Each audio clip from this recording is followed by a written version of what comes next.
Hello, and welcome to a More Perfect podcast. In this episode, we'll be talking about election integrity. More specifically, about the 2020 election. Now, I've said before, I don't believe that there was enough voter fraud to overturn the election. In recent months, though, that stance has grown more and more nuanced, and I hope to explain that here. Now, I feel like I am also in the minority of minorities here. I mean, I voted early for Donald Trump. I'm a big Trump supporter, and yet I don't believe that election fraud tilted the election. It's a really complex stance to be in. In addition to that, to make me even more of an oddball, so to speak, I think that the people that think the election was rigged were right. And I'm saying rigged very, very specifically here. But I also think the people that think the election was stolen via election fraud, again, using my words very specifically, the people that think the election was stolen via fraud were wrong. And to make things even more confusing, I think that the people that believe the election was secure, I think that they were right. So basically, what I'm trying to say is the people that think it was rigged were correct. The people that think the election was secure were also correct. Now, how can this be? So we have what's seemingly a paradox in our hands in the sense that two diametrically opposed stances on election integrity and the validity of the 2020 election are said to both be true at once. I believe this, and I'm going to explain it in this episode, as well as why I don't believe that election fraud shifted this election. Okay, so let's get into this. So, to understand from a neutral, objective-based perspective, the people that believe in voter fraud, you must understand the background, the context, you could say, of those people who believe. There must be some grounding for their beliefs. I mean, of course there is. There's always grounding for all beliefs. For instance, when somebody is a racist, when somebody is an anti-Semitic, those kind of awful stances, they're rooted, among other things, primarily in a sense of insecurity, right? Putting it even more bluntly, a bully is usually insecure. So, not to say that the people that believe in election fraud are insecure losers. No, I'm not saying that at all. I'm just demonstrating that you need to understand the root of the belief to understand how people, so many people, millions of people, think that the election was stolen. Okay, what is the context for the belief in voter fraud? Well, there's actually a lot. So the first thing I'm going to talk about is the institutions that we relied upon to vote in the 2020 election were not politically neutral. How can you trust your vote? How can you even begin to trust your vote if the people that are handling your vote once you turn it in are not politically neutral? How can you trust it? You can't. You really can't. So this takes us to the end of October. And in the end of October, there was this news story that came out that was about United States Postal Service workers all across the country were being charged with dumping ballots as they performed these long extra shifts before Election Day, because there's a bunch of mail-in ballots this election. It's the coronavirus. Everybody knows that by now. So these Postal Service workers are evident of the fact that our institutions that we relied upon to vote are not neutral. So in Kentucky, there was this worker whose name is Deshaun Boger. He was working in Louisville, Kentucky, and he was charged with delay or destruction of mail, which, fun fact, it's not a light charge at all. I mean, there's a $250,000 fine and 5 years in prison associated with this charge, okay? It is very, very serious. Anyways, so what did this guy do? He took a bunch of mail and he dumped it in a construction dumpster. And among this mail was approximately 111 general election absentee ballots from the Jefferson County Clerk's office being mailed to voters to be filled out. This is really bad. Anybody could see why this is not a good thing, because Postal Service workers, they see on the envelope that, hey, this is a general election ballot, then they're going to know that they're delivering politically sensitive information. They may not be able to open the envelope. There are quite a few security measures in place. Among them, some of them have double envelopes, signature matching. I know that was a thing in Georgia. So there's security measures in place, but they can see that this is politically sensitive information. The point is that the Postal Service worker was politically motivated to throw these things away. Beyond a shadow of a doubt. It's not because he's a disgruntled employee. Otherwise, he would have quit before that. Otherwise, why wouldn't he just do something else to get fired or not show up to his job? There's a lot of ways to quit your job. No, this was politically motivated beyond a shadow of a doubt. How can you trust the Postal Service if things like this are happening with the people that you give your ballot to? But it wasn't just this guy in Kentucky. There was also another incident in Pennsylvania. In Pennsylvania, in Pittsburgh, Sean Trosech and James McGlinigan were charged with 2 separate criminal complaints. Again, the same charge, delay or destruction of mail. Trosech, in particular, was spotted taking mail from the rear of his vehicle and placing it into trash bags. And then he places the trash bags outside of his home to dispose of them, so the garbage truck will come and pick up those bags full of mail, and put them at the dump where they're non-recoverable. Well, somebody spotted him doing it, and the post office receives a complaint about his activity. FBI agents come to the home, and they find 9 black trash bags. Do you know how much mail that is? That's a whole lot of mail. That's 9 black trash bags of mail. Okay, have been placed on the curb for the scheduled garbage pickup on Monday morning. The mail inside was significant. So, among other things that this postal worker was carrying were 1,311 political advertisements or similar types of campaign mail. And then there was one application in there requesting the delivery of a mail-in ballot. The bags, thank God, did not include any actual mail-in ballots like the first incident in Kentucky. But it shows you something else. It shows you that it's not just ballots that they're after. They're after a wide swath of politically sensitive things, right? If they were just after ballots, that would be one thing. That would honestly be enough to not trust the institution. This is hypersensitivity to politically sensitive mail.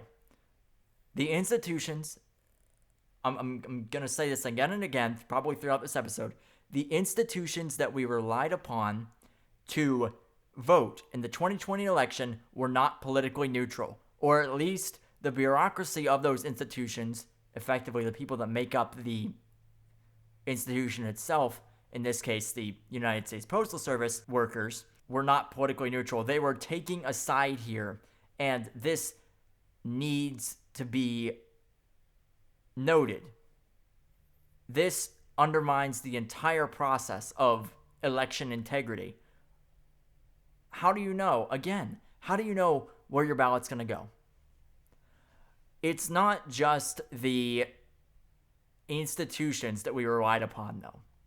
So there's more root for this belief in election fraud, because you can't just dismiss people. As I said in my episode about the Capitol riot, you can't just dismiss people out of hand saying, Professor Jim Bob said this, and you're wrong because you're just an idiot Trump supporter. No, that's how you get things like January 6th, is you don't listen to people, you don't hear them out, and you don't take them seriously. Okay? No one lended those people an ear. Eventually, they were angry enough to do what they did. I'm not saying it's right. I'm just saying that it was inevitable because nobody listened. I don't just mean repeated talking points. I mean sit down and understand. So that being said, there's more root to this belief. The other real underlying logic to believing in election fraud on a wide scale is something that you've probably never heard before. I mean, like Fox News doesn't talk about this. Daily Wire doesn't talk about this. I had never seen this. I found this, and it was probably like one of the best things I've ever seen. This actually comes from Europe, believe it or not. It's the fact that 89% of European democracies banned absentee voting to resident citizens, while 100% require photo ID for any form of voting to prevent targeted fraud. In addition, in Europe, ballot integrity procedures and laws are part of every single modern democracy to ensure that you can trust it. I will link this paper by the Crime Prevention Research Center, and also it's really funny because you hear a lot of people on the left will talk about Norway, they'll talk about Denmark, they'll talk about all these these Scandinavian countries and Europe more generally, but they'll never talk about the election process in Europe. You've got to pay attention when talking to these leftists and to the people that believe that America is a very, very bad place. You've got to pay attention to what they don't talk about. And it's the same thing with the media, I've found. If they're talking about healthcare one day, you need to look at the border. Or if they're talking about a $15 per hour minimum wage, look at what's happening with the Middle East or with any other issue than what they're talking about, because it will probably undercut their previous narrative or their narrative about it. I can't say it happens all the time, but I'm going to say that they aren't going to cover something that isn't going to align with what they say. So whatever they're talking about, look behind it. Look behind the mirror of what they're trying to show you, and you might see something, right? This is blatant evidence for the fact that mail-in ballots can't be trusted, and it's also supporting the argument that we need voter ID in this country to ensure the integrity of elections. I don't care what they say, because it's total crap, about voter ID being a form of voter suppression. Again, because it's total crap. European democracies require photo ID for any form of voting to prevent fraud. Are you kidding me? There's a reason why they don't talk about this, and they only talk about generally about healthcare and other issues when they point to Europe. There's a reason. This is a big red flag that really challenged my beliefs about what happened in the election. Europe, all these Europeans, they can't be wrong. I mean, there's a lot of problems with pointing out universal healthcare and adopting a Nordic model for that, as well as a bunch of other things politically in Europe. But as far as election procedures, it's really a different ball game versus other policy issues that we are concerned with in politics, right? This is a serious red flag, along with the institutions. I would say the institutions are the larger one, but this is something that a lot of people don't know about Europe. It's like this banned fact about Europe is their election procedures. So again, I'm going to link it all in my source notes. You can find them by swiping up, and it's a Pastebin link, and you can see every single thing that I read to make this episode. I link it all there if you want to check it out. It's in the episode description. Just to sum up what I just said, those two things, among a lot of other things, are the root beliefs of somebody that believes in election fraud. Why would you even begin to believe in election fraud? That's why. European democracies ban mail-in voting, and the institutions can't be trusted, okay? That lays the ground. Okay, so let's get even more specific than just, okay, these things make an untrustworthy environment, but in reality, an untrustworthy environment it only creates the opportunity for fraud. It doesn't necessarily mean that there is going to be fraud or that there is going to be a bad situation. I feel like that's perfectly obvious to anyone who thinks about it. I mean, just because it's a thunderstorm doesn't mean lightning is going to strike next to your house, light the tree on fire, and, burn the whole forest down, okay? It's just, there's a chance of it happening, sure, but it doesn't necessarily mean it's going to happen. So let's get more specific. The Federalist has a fantastic article on a bunch of irregularities specific to the 2020 election. So I'm just going to list them off here.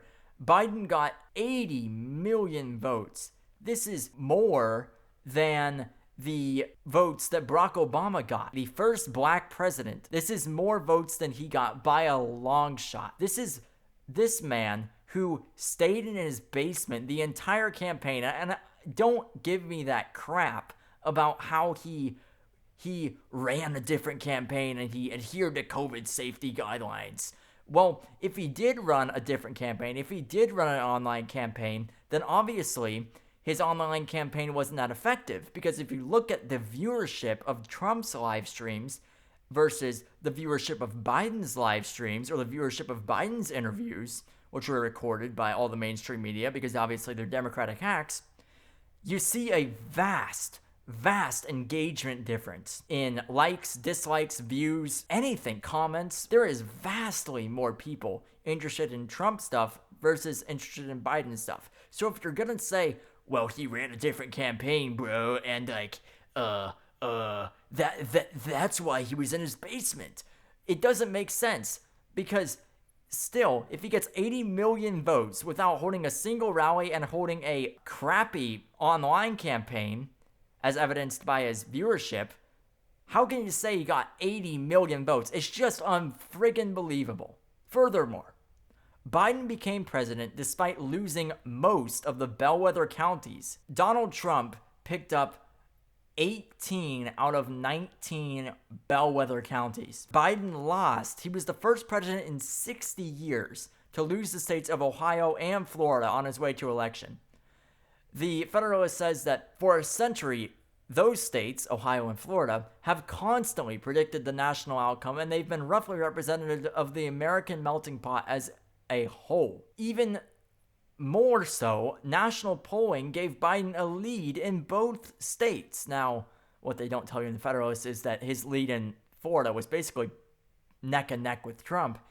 He loses Ohio by 8 points, and he lost Florida by a whopping 3 percentage points. That's a large margin if you're going to ever talk about a close election or a polling that has them neck and neck. 3 points is a friggin' blowout in Florida. Okay, so the last point I'm going to make is that the Cook Political Report and the New York Times rated 27 House of Representative seats as toss-ups, and Republicans won all 27 of them. So these Republicans are winning all the House seats up for re-election, right? Biden won despite the Democrats losing all of these representative seats. Democrats also failed to flip a single state House chamber, while Republicans flipped both the House and the Senate in New Hampshire, and they expanded their dominance of state legislatures across the country. So Democrats are losing down the ballot by huge numbers, and yet Biden won. But wait, it doesn't stop there. So there's this incredibly well-researched document called the Navarro Report. It's 36 pages long, chock full of making the case for voter fraud. I skimmed through it myself, and there's some juicy stuff in there. Some alleged claims about the 2020 election. Specifically in Georgia, contrary to state law, the Secretary of State entered into a consent decree with the Democrat Party. Again, the institutions are not politically neutral. Entered into this consent decree with the Democrat Party that weakens signature matching to just one verification instead of two. In Georgia, they have a double signature match, and they tacked it down by this decree to just one signature match. So you look at signature one, and you say, it looks legit, and then you don't have another person look at it. And thus, that change called into question more than 1.2 million mail-in ballots. Obviously, this is far, far greater by the hundreds of thousands than the margin between Trump and Biden. Now, I want to say something about Georgia really quick. You'll never convince me that Biden won Georgia. You can't do it, man. It is impossible. I don't care. There was a bunch of people out there whooping and cheering Stacey Abrams, the failed Democrat candidate for governor. I've talked about her in previous episodes, that she laid the groundwork for a Democrat victory in Georgia. No, she didn't. I've been to Georgia myself. They are not Democrats. They are not Democrats at all. Biden did not win Georgia. That is one among other concessions that I make to the people that believe in voter fraud, because along with my superstitions about Georgia, there's some things that I really just can't explain, and I'll go into those later. But point being, in Georgia, there was some signature matching malfeasance going on, and it wasn't just in Georgia. Nevada, Wisconsin, other states did this too. Another security measure which was abused was the outer envelope thing. So some ballots were secured in double envelopes to ensure that they weren't tampered with. Well, ballots in one envelope, lacking the outer envelope, are called naked ballots. And these naked ballots are not supposed to be counted as legitimate, and they're supposed to be thrown out, and then the constituent gets a new ballot and they send it in correctly so it can be counted to ensure that it's not tampered with. All right, all that stuff's pretty straightforward. Well, in Pennsylvania, they illegally accepted naked ballots. But it gets even worse, because the Pennsylvania Supreme Court rejected that they could do this when they were advised to do it by the Secretary of State in Pennsylvania, who's a registered Democrat, by the way. And the Pennsylvania Supreme Court ruled him down, and then the Secretary of State, who's again a registered Democrat, refused to issue new guidance. So they just basically ignored the Pennsylvania Supreme Court. They ignored it. Ballots were also accepted without postmarks. They were backdated at the post office. They would cross out, like, ballots being sent in after November 3rd that were postmarked after November 3rd weren't supposed to be counted. Well, they changed the postmarks, allegedly. Poll watchers weren't able to see the voting count process. Now, this is another concession, because this is just objectively true, that poll watchers, and it wasn't a partisan thing, it was bipartisan. Democrat and Republican poll watchers were kept at a far, far distance from the counters. We deserve to see our elections take place. We deserve to see them counting. How can you really know when it's not observed? This is just egregious what they did. I remember this one thing in, I think it was Philadelphia, where they literally just plastered up the windows so the poll watchers couldn't see. It was just disgusting. And then there was another thing in Philadelphia where they kept them like 12 feet away. Supreme Court intervened, and then they said, okay, 6 feet away. But the thing about the room was, it was arranged in such a way where you couldn't really see past the first row. And so it's like, what the heck are we doing here, you know? It's like, this is totally not what I intended when I said we need to be moved closer. It's completely ridiculous. The malfeasance that they put towards the poll watchers in the 2020 was just awful. It was just awful. And now, I'm not saying that this is just necessarily a proof of fraud. No, just because there's a bad situation doesn't mean that there's fraud. It just means that there's an opportunity for it. All right. I know it may irritate some people, just say, dude, look at what they're doing. Can you really trust these people? And I say, no, I can't. I agree with you. However, I need to see it. I need to see it with my own eyes. I need to know it beyond the shadow of a doubt. Otherwise, who am I to say that it actually happened? I think there's a really important point here, which is that people need to realize that in politics, in particular, just because there is an opportunity for something to happen does not mean it actually happened. Just because there is a really, really corrupt system or a really, really fishy situation does not necessarily mean that those things happened. But as political conjectures go, we like to say, okay, they did this, then they must have necessarily done this. They like to say that, oh, you're changing the rules for the environment, thus you necessarily want to pollute the rivers with toxins. Okay, no, that's not what I'm doing, but I am changing the environmental regulations. So you can see how this gets very, very nitty gritty here. You got to get really nitty gritty with this stuff. Otherwise, you're going to miss a bunch of stuff. And that's what I like to do here, is just get really, really down in the dirt with it, so to speak. And just to say it again in another way, opportunity does not equal necessity. Just because there was an opportunity for fraud does not mean that there was actual fraud.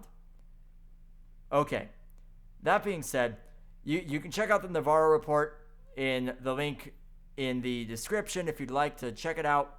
All those things that came from the Navarro report. It's very extensive, and it's really, really good reading if you'd like to understand more about the voter fraud. So after that, I went to some of my friends, right? Because some of my friends, who are Trump supporters as well, they believed in voter fraud. And they gave me these rationales. So they said that the popular vote numbers were greater than the number of registered voters. So this would imply that there was a bunch of illegal voting and thus fraud. They said that some states have over 100% turnout, that the media is suspiciously playing cover-up across the spectrum, which I would have to honestly agree with. They would say historical numbers and precedent don't match this election result. That was covered when I went over the Federalist article. They also talk about the down ballot sweep out as far as the Republicans versus Democrats. They say that there is corruption in the USPS. That's also true. They say that you really can't trust these people. And they also say that there are no actual studies to confirm that Democrats would vote more heavily by mail. They look at the margin of victory between voting on election day and voting, or the votes that were cast on election day and the votes that were cast via mail-in ballots. And they say that the suspicion is that the margin of votes via mail-in ballots is extremely large. And that's super fishy because of just how extreme and how bloated the mail-in ballot turnout was. Now, there are reasons for this, as I'm about to get into, but those, among other things, are some of the rationale for believing in voter fraud. All right, so one last thing about believing in voter fraud before I move on to why I don't believe in voter fraud. I just want to go over everything because I'm almost at 30 minutes now talking about why people believed in voter fraud, and I just want to do a quick recap here of what I just said. All right, so these are the reasons why somebody would believe that the election was fraudulent. The poll watchers weren't allowed to watch the ballots being counted. The postmarks on the actual ballots were switched. Naked ballots, meaning ballots in one envelope instead of two as required by law, were counted. The signature matching systems were abused, and only one signature match was counted versus the two which were required. There were down ballot inconsistencies. Republicans won a whole bunch of House of Representatives seats, whereas Democrats won nothing, and they still win the presidency? That's really suspicious. 80 million votes is also suspicious. A man with Alzheimer's who ran a ineffective online campaign and a joke of a in real life campaign getting 80 million votes. Are you kidding me? It raises a lot of doubt. There was also a consent decree in Pennsylvania where they ignored the Pennsylvania Supreme Court's advice and continued to count ballots that shouldn't have been counted. More generally speaking, there was so much potential for fraud. There was so much potential for dishonesty in this election that the people that have been preaching to us, who are already untrustworthy, namely the media and the left, to use Fox News terms, the people that have been preaching to us already untrustworthy are given a incredibly ripe field to plant seeds of fraud in the election. The media was playing cover-up. This is, again, there's that distrust in all of the institutions that make up our American life. Well-founded mistrust, mind you. The numbers were just unbelievably in favor, and everybody just went along with it in the media. There was no questioning it. It was just like it happened, and it was just any other regular election. At least that's what they wanted you to believe. These things are important to understand, because we have to understand why somebody would believe in these things if we're going to say, no, I don't. You can't critique something without knowing it. If you haven't looked at the material, if you haven't done the necessary studying to understand the issue, then how are you supposed to speak on the issue in a competent manner? You can't. Maybe you didn't believe in voter fraud, and now you do believe in voter fraud because of what I said. Well, good for you. Hopefully you'll change your mind again, because I'm about to go over my reasons for, despite everything I just said, not believing that voter fraud was prominent enough to influence the result of the 2020 election. After recording this entire thing, I realized that it's better listened to in a 2-part format. The entire episode came out to over an hour in length, and to me, that's just not comfortable to be listened to in one sitting. So I split it up into 2 episodes. The next episode is going to be why I don't believe in voter fraud despite everything, why I have to make some concessions to the people that do believe in voter fraud, because there really is some unexplainable things, and last but not least, the answer to the paradox as to why I simultaneously believe that the election was rigged and that it was secure. All that in the next episode. So stay tuned. Have a more perfect day.